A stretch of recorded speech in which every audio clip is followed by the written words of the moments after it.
Today on Zombies and Coffee, The Walking Dead, Season 7, Episode 14, The Other Side. Rosita didn't come here to train people. You're both going after Negan. I'm not gonna change my mind. The Saviors are coming! It was a really good episode. We got some closure, we got some insight, and I think we got a surprise or two coming. So we're going to talk about it. In the very beginning, one thing that really irked me was how much of a mess Sasha made of that escape hatch. She grabbed the wood, threw it on the ground, then she put a piece of wood up to hold the door open so they can climb down, and then she just smashes it away.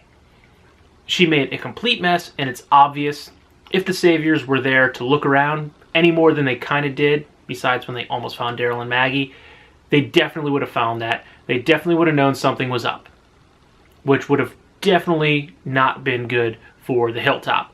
They probably would have jumped to conclusions thinking it was possibly Daryl. In case you forgot, the reason Maggie is also running and hiding is Rick told Negan that Maggie died. Remember when they were trying to get to the Hilltop to see Dr. Carson to save Maggie?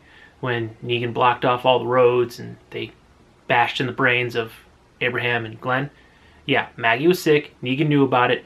An episode or two later, Negan asks Rick about the girl. He said she died. So Maggie can't be found because at this point they also think that Maggie is dead. Our main storyline follows Sasha and Rosita, the unlikely duo, the odd couple.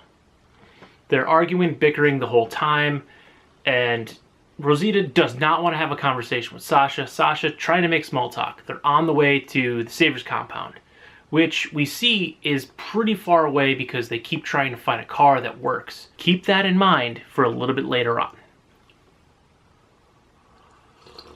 In addition to trying to find a car that works, they're bickering and they're kind of talking about their plan. Rosita wants to go guns blazing, bust inside the compound, not making it out alive. Sasha thinks that they could take a sniper shot from a distance and make away clean. We pretty much know this isn't going to happen because that would just be too easy. And we also know they're not going to kill Negan because that would ruin the war that's coming before we get to the war that's coming. And Negan plays a very integral part in what's to come. Now back at the Hilltop, the Saviors have come. Negan made a comment a few episodes ago when he threw Dr. Carson into the fire. Looks up at Eugene and says, "Good thing we have a spare Dr. Carson." That triggered the million-dollar question. Was Negan referring to Eugene, who they now had and is calling himself Dr. Eugene? Or was he talking about Dr. Carson's brother, who is the doctor at the Hilltop? That got answered today. He was talking about the actual Dr. Carson at the Hilltop. The trade, in case you missed it, the carton that they were carrying around, it was full of aspirin. So they traded a box of aspirin for a doctor. Yeah, they gave them aspirin, but it's just a backhanded gesture saying, yeah, we own you, we do what we want. Now, while the Saviors are there, Enid is trying to run interference so they don't go into the basement and find Maggie and Daryl. She does that whole thing with the fruit and that guy that's sniffing around by the root cellar. Well, he takes her knife. We see that Maggie notices Enid's knife, and she wants to do something about it, but she has enough reserve to not. Keep an eye out for that knife. I have a feeling that knife is going to play an integral part later on. Now, Daryl, all he wants to do is kill every Savior. Maggie has to stop him from killing the Savior in the basement, which would pretty much blow up the spot, and a war would ensue, and everyone would pretty much die, probably including Daryl and Maggie, because now they're boxed in the basement. After he leaves, that's when we get some closure on Glenn. Now keep in mind, when we humanize people in this show, they generally die. So Daryl and Maggie both break down. Daryl is still going to carry that burden that it's his fault that Glenn died. He's not going to let that go. He couldn't look Maggie in the eye, but she's forgiven him and told him it wasn't his fault. So I think the fence there has been mended, but we saw a clip of Gregory approaching Maggie with a knife in his hand in the next episode. I think this is going to be Gregory's half-ass attempt at killing Maggie, where Jesus is going to come in and stop him, and this is where Maggie is ultimately going to take control of the Hilltop.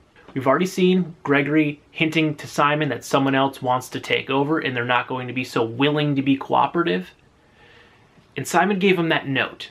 That's pretty much a death sentence to Gregory. I don't think he realizes this yet, hence the getting the tequila to try to acquire the taste so he can bond with Simon, who will probably be back to gin or something at that point. But we know that Gregory is up to no good. He's always up to no good. So I think this is going to be the pivotal moment where he completely loses power over the hilltop. He's already slipping away. Everyone prefers Maggie. She's a real leader. She knows what to do. She's helping them get trained to fight. And we're going to get the complete loss of power from Gregory and hand it over to Maggie. So we did humanize her, but she's not going to die. The other closure that we got between Rosita and Sasha, one of them is going to die. We think it's going to be Rosita because she's gung-ho, guns blazing, we're going into the compound. After they fail to take the shot and they commit that, yes, they have to go in, we think that Rosita is going to be the one that's going to die. We see this by Sasha wanting to learn how to make those knots. She's trying to continue to acquire skills to survive in this world, where Rosita says it doesn't matter. Pretty much resigning to the fact that she is going to die that night. We saw what happened with Eugene, and that's a big point that I want to address now. I don't think Eugene wanted to run away, not because he was attached to Negan now and he went over to Negan's side. I think Eugene has a plan. He's smart, he's working an angle. He also knows he can't live life on the run. He knows what life's going to be like for Daryl now. Daryl can't go or stay anywhere very long because the Saviors are looking for him. Eugene can't live like that. He's not strong enough. He doesn't have the skill set.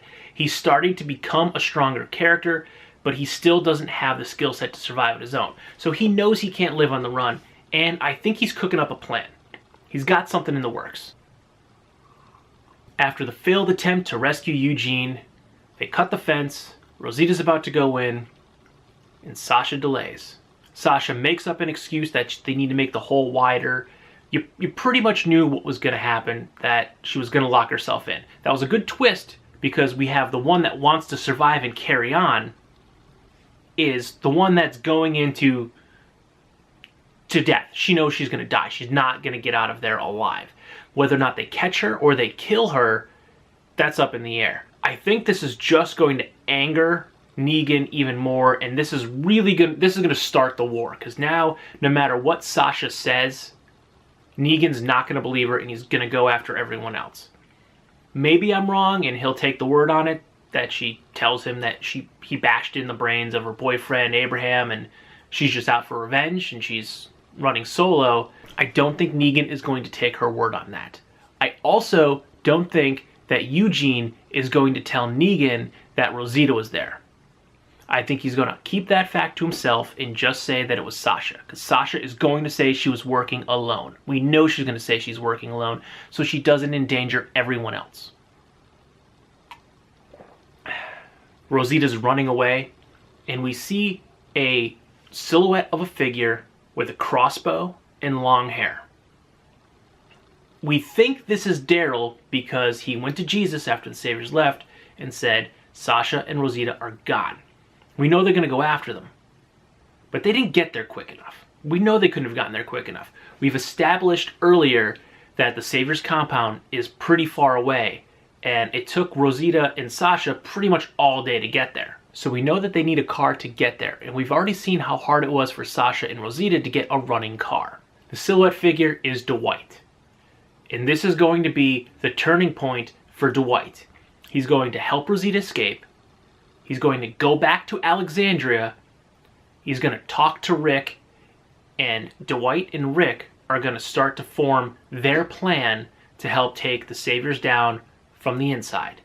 So now we're going to see the other side of this war, which is the Saviors want to follow Negan and destroy everyone, but Dwight has standing, and he's going to use that to turn some of the Saviors against Negan, and this is how the Saviors will be defeated.